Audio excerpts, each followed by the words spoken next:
នៅក្នុងព្រះគម្ពីរសាស្តាចំពុក3ខ1ដល់ខ8បានប្រាប់យើងថាមានពេលសម្រាប់គ្រប់ទាំងអស់គឺមានពេលសម្រាប់គ្រប់ការដែលចង់ធ្វើនៅក្រោមមេឃ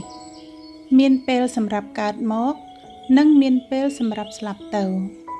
មានពេលសម្រាប់ដាំនិងមានពេលដករបស់ដែលបានដាំនោះមានពេលសម្រាប់សម្លាប់ហើយពេលសម្រាប់មើលឲ្យជាមានពេលសម្រាប់រំលំរំលាយហើយពេលសង់ឡើងមានពេលយំនិងពេលសោចមានពេលសម្រាប់សោយសោកនិងពេលសម្រាប់លោតកញ្ឆេង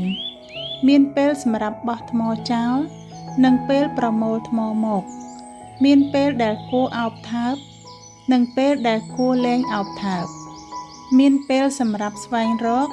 ហើយពេលសម្រាប់បាត់បង់ទៅមានពេលសម្រាប់រក្សាទុក